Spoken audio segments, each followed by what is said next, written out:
Paisanas y paisanos, muy buenas noches tengan todos ustedes. Bienvenidos a su canal, El Son Politicón de Taxco, hoy, jueves 14 del 2013. No podíamos dejar pasar por alto una fecha que se conmemora el 16 de septiembre del 2013, sobre la Revolución de Independencia que dio inicio el 16 de septiembre de 1810, como fue la independencia.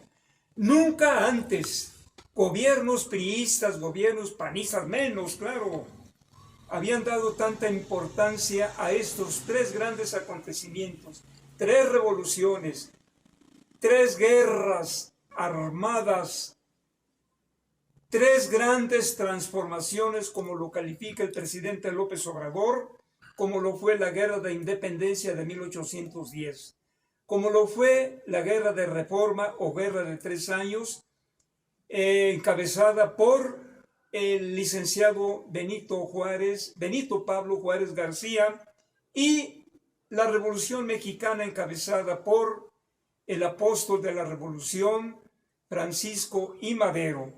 Hoy vamos a hacer algunos breves comentarios porque hay muchísimo de qué hablar de la Revolución de Independencia, mucho, pero nos vamos a limitar a dar solamente algunos datos.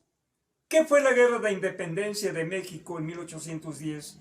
La Independencia de México fue un movimiento armado que comenzó el 16 de septiembre de 1810 y terminó el 27 de septiembre de 1821. Antes de la independencia, el actual territorio de México era llamado Nueva España y fue una colonia española durante 300 años. Esta colonia floreció gracias al desarrollo de la minería. Sin embargo, a fines del siglo XVIII comenzaba a entrar en crisis económica. Se trataba de una sociedad rígidamente dividida en clases sociales, porque había castas,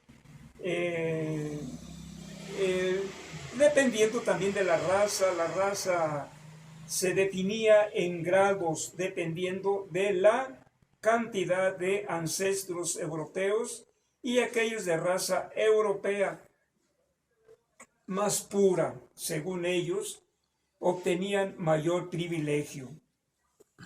Esta guerra de independencia fue encabezada por un sacerdote revolucionario, no como los de ahora, obispos y arzobispos que están con la derecha y se dicen ser muy católicos y muy cristianos. Jesucristo no luchó al lado de los poderosos, Jesucristo luchó al lado de la gente más pobre, y él hablaba de la igualdad en todos los seres humanos allá en la antigüedad.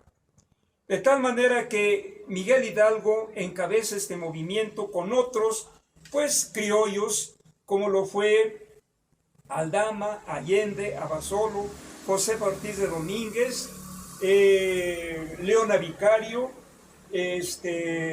entre otros revolucionarios, aunque hay que distinguir que Abasolo, Aldama, Allende, pues eran terratenientes, y el cura Hidalgo no.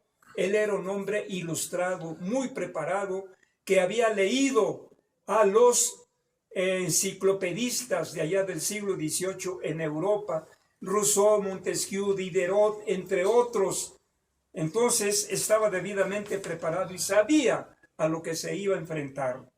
De tal manera que por una parte, las causas externas se debió al enciclopedismo francés, y las causas internas fue el maltrato, la explotación despiadada, la humillación que sufrían los indígenas, las castas en México, implementado por los criollos terratenientes y por los españoles peninsulares.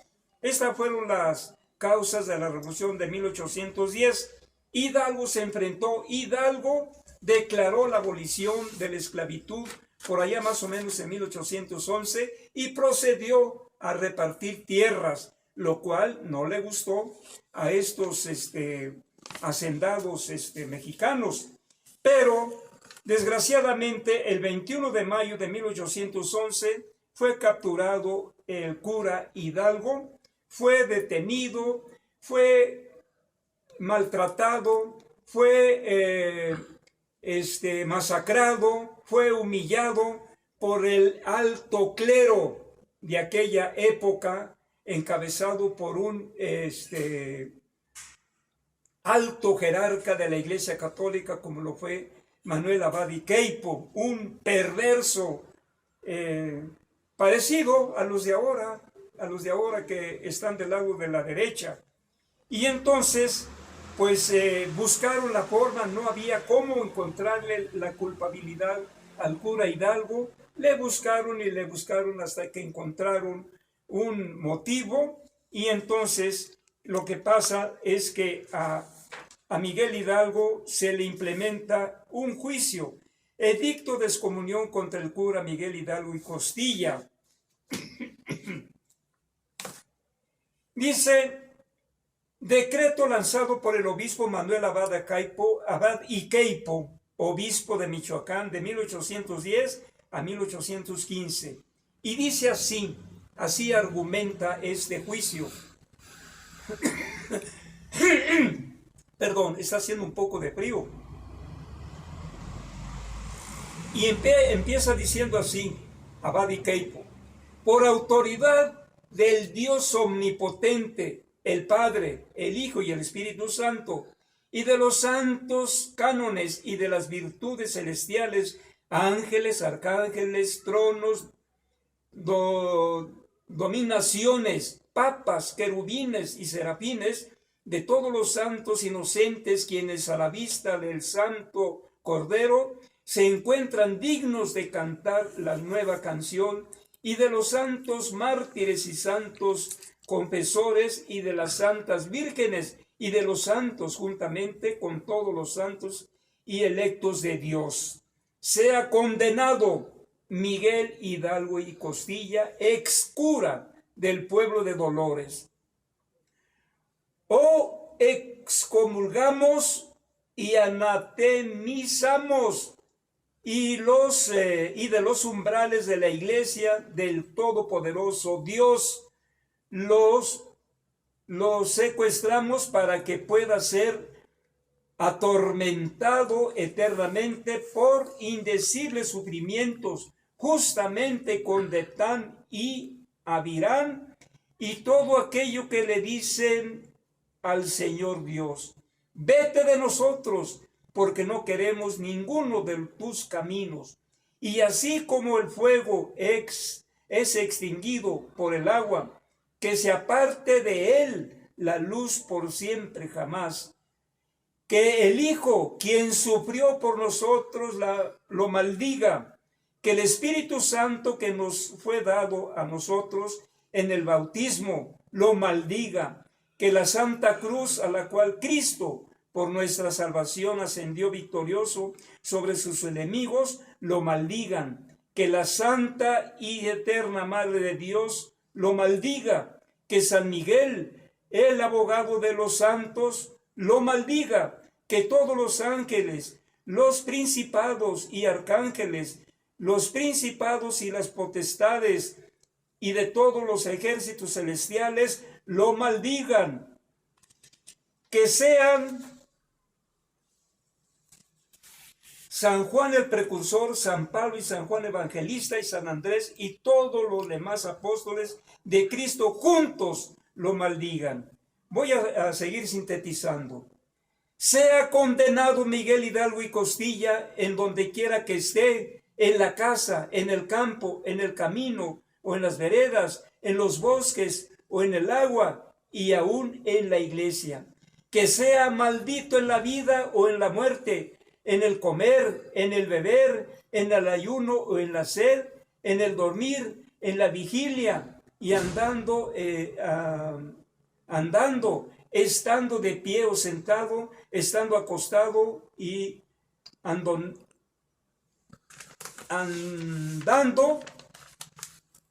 mintiendo o cantando y en toda sangría. Que sea maldito por su pelo, que sea maldito en su cerebro, que sea maldito en la corona de su cabeza y en sus sienes, en su frente y en sus oídos, en sus cejas, en sus mejillas, en sus quijadas y en sus narices, en sus dientes anteriores y en sus molares, en sus labios, en sus gargantas, en sus hombros y en sus muñecas y en sus brazos y en manos y en sus dedos. Vean ustedes nada más la maldad, lo demoníaco de este obispo, que hablando de juzgar a un ser humano que por haberse sublevado ante el yugo opresor de los españoles peninsulares, no del pueblo español, sino de los invasores que llegaron a robar, que llegaron a saquear, que llegaron a masacrar a los indígenas mexicas. Por este acto heroico que cometió el cura Hidalgo, pues fue humillado de esta manera por un sacerdote parecido a los de hoy, que están en contra de los libros de texto, porque dicen que son demoníacos, que porque encarnan el mal. ¡Qué atraso! ¡Qué retraso mental de estos sacerdotes! Lástima de tanto estudio que presumen tener. No, son enemigos del progreso, son enemigos del desarrollo, son enemigos de la intelectualidad, son enemigos de la ciencia, de la cultura actualmente. Pero el cura Hidalgo no se quedó callado. El cura Hidalgo también le contesta a este perverso Abadi Queipo y le dice: los opresores no tienen armas ni gentes para obligarnos con la fuerza a seguir en la horrorosa esclavitud a que nos tenían condenados. Pues qué recurso les quedaba: valerse de toda especie de medios injustos, ilícitos y torpes que fuesen, con tal que conduzcan a sostener su despotismo y la opresión de la América. Abandonan hasta la última reliquia de honradez, de hombres de hombría, de bien. Se prostituye las autoridades más recomendables, fulminan excomuniones que nadie más que ellos saben que no tienen fuerza alguna, procuran amedrentar a los incautos, aterrorizar a los ignorantes, para que, espantados con el nombre del anatema, teman donde no hay motivo de temer. ¿Quién creería, amados y conciudadanos, que llegase hasta ese punto de descaro de los gachupines? Profanar las cosas más sagradas para asegurar su intolerable dominación, valerse de la misma religión santa para abatirla y destruirla, usar de excomuniones contra toda la gente de la iglesia, fulminarlas sin que intervenga motivo de religión. Abrid los ojos, americanos, no os dejéis seducir a nuestros enemigos. Ellos no son católicos, sino por política su Dios es el dinero. Las conminaciones solo tienen por objeto la opresión. ¿Creíais acaso que no puede ser verdadero católico el que no esté sujeto al déspota español? ¿De dónde nos han venido este nuevo dogma, este nuevo artículo de fe? Abrid los ojos, vuelvo a decir, mediante sobre vuestros verdaderos intereses.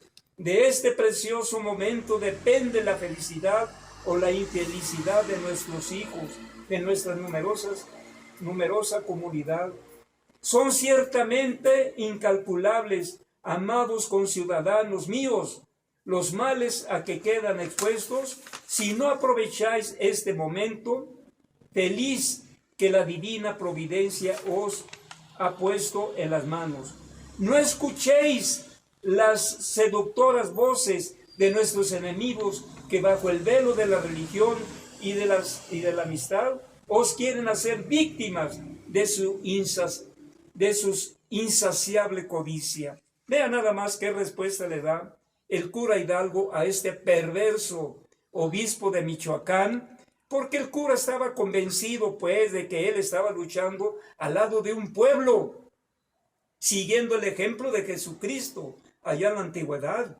Este estaba por la libertad de los indígenas, de las castas, estaba también dispuesto a defender a esas clases medias, a la clase mestiza, porque sabía que los españoles brutalmente explotaban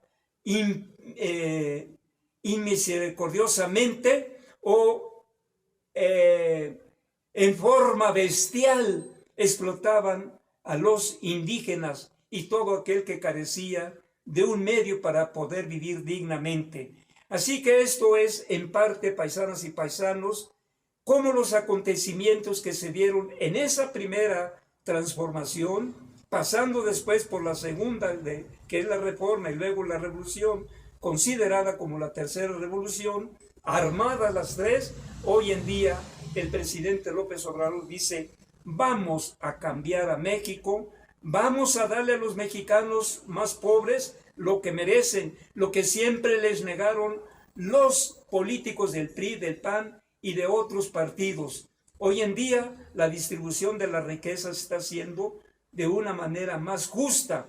Por eso, paisanas y paisanos, hoy en día tenemos que reconocer que la continuidad de la cuarta transformación tiene que seguir, tiene que consolidarse, porque de ahí depende que nuestra sociedad avance, progrese, se desarrolle, buscando la ansiada igualdad entre las mexicanas y los mexicanos. Paisanas y paisanos, son mis comentarios de hoy y los invito a que me compartan, compartan con amigos, paisanos, familiares, y se despide de ustedes el profesor Agustín Alaniz Arciniega, y en los controles técnicos me apoya mi hijo Apolo Iván. Muy buenas noches y hasta pronto.